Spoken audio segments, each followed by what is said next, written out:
What's up everyone, and welcome to this FIFA 19 video on the top 10 things you should do before playing your first game. First of all, I want to give a massive shout out to EA.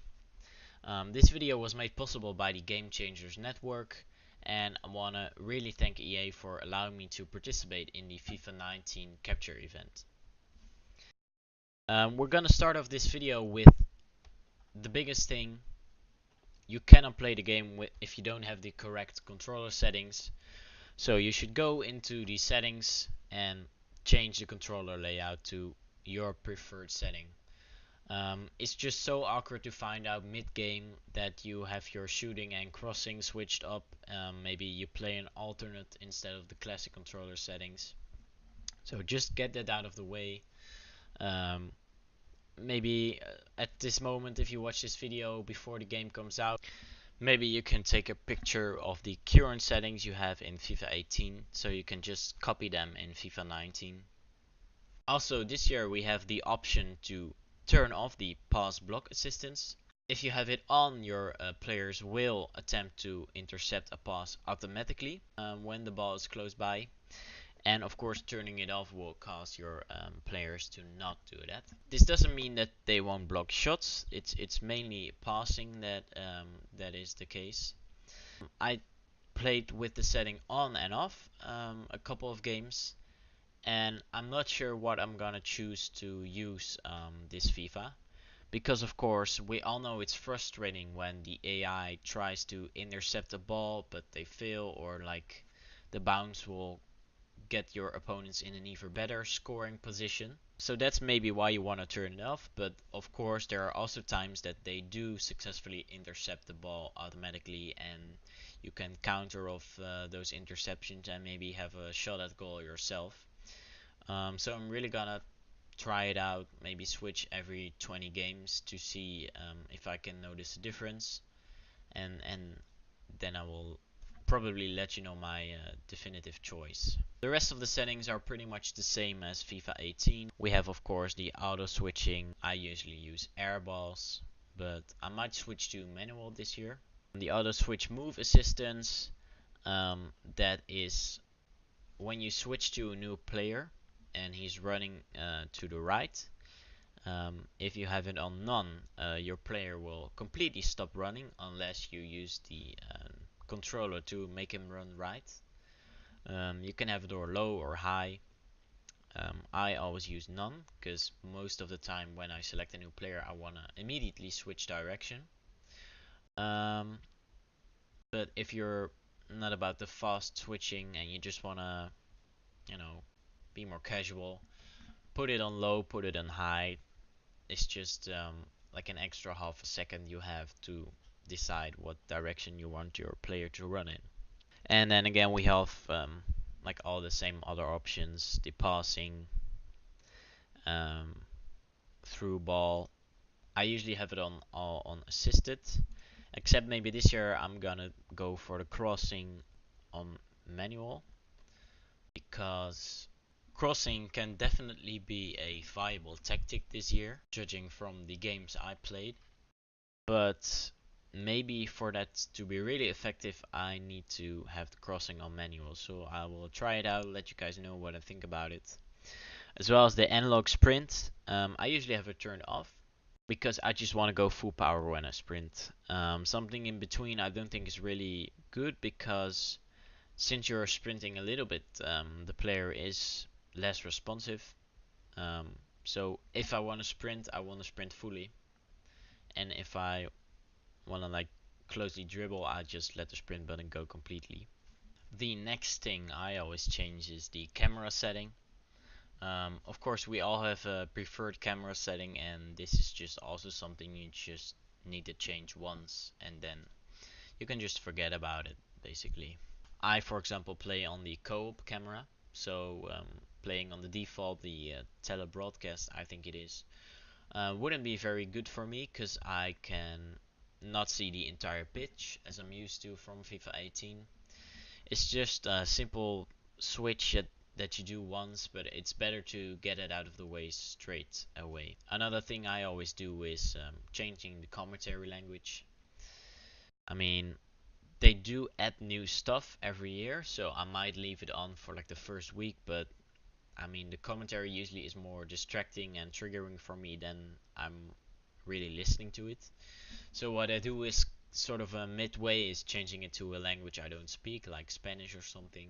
So you do have like the feel of them celebrating you when you score, but it's not like distracting and that you need to listen to it as well. The next tip is tweaking the trainer, especially if you are a returning player. You know what buttons to press and what they do, so that part of the trainer you can easily turn off. I think it's more distracting than helpful anyway. But the trainer for the new mechanic, timed finishing, can be useful for the first couple of games. Timed finishing basically is that you tap the shoot button like you normally would, and then if you press it again at the exact same moment as your player is about to strike the ball, you will do a timed finish and you will have a greater chance at scoring. For this, I would leave the trainer on the first couple of games, so you can see how it works, what the timing should be. At the capture event, I usually played with the trainer on the first couple of days, but when I turn it off the next day, I really noticed I had to get used to it all over again. Um, so if you want to compete in weekend league where the trainer usually is turned off, I think will be the case this year as well. Maybe they're gonna turn it off as well in the FUT Rivals game mode. So it's better to get used to not being able to use the trainer, and that will really give you an advantage over the people that do leave it on, and then suddenly they have to play without it in their weekly games. The next tip I can give you is to have a look at the catalog. This is especially nice for FUT because there are useful things like loan players, coin boosts, um, and of course you need coins, especially at the start of the game, because like 1k coins can mean the difference between like a great player and a really shitty player. So what I always do is I go to the bottom of the catalog and then use all the coin boosts going up. What this does is it gives me the biggest coin boost first. So I think the biggest one is 15 games with 1000 coins extra. You can just apply them after each other. You don't need to wait until coin boost is over. So they stack. But because they stack, it's important to do the biggest one first, so you get as much coins as quickly as possible. And then in the final games you'll get still like 200 coins per game, which is pretty nice. The starter SBCs, of course they are here as well this year. We had them at the capture event, but I wasn't sure if they were gonna be exactly the same, but every year we have them. It's just really simple things like use one player in SBC or use 2 nations, something like that. Usually you can do a couple with like the bronze starting players you get. So it's just a great way to get some packs, get some coins, just do it as well. Because before you're gonna play your first game, if you pack a great player from the starter SBC, I think some packs are also untradeable from that. You can use them immediately in your team. Then we have these starter objectives. I think a lot of these objectives get done by accident, like playing a game or buying a player. But it's also nice to just see what else you need to do before you can go to the next section. For example, changing your club name is one of them. This is not something everyone will do probably. You don't have to actually change your name. You just open the changing and then reapply. But it is a requirement to go to the next set of starter objectives. Just check them out, see if there's anything you need to do that you weren't planning on doing yourself, so you can get more coins and packs as soon as possible to get the best possible team before you go into your first game. So the next tip I have is to check out the current custom tactics you have. I will do another video on explaining what all the custom tactics do, what custom tactics I think are great for a certain playstyle. But to know what you have to change, you need to know what you have selected before the game started.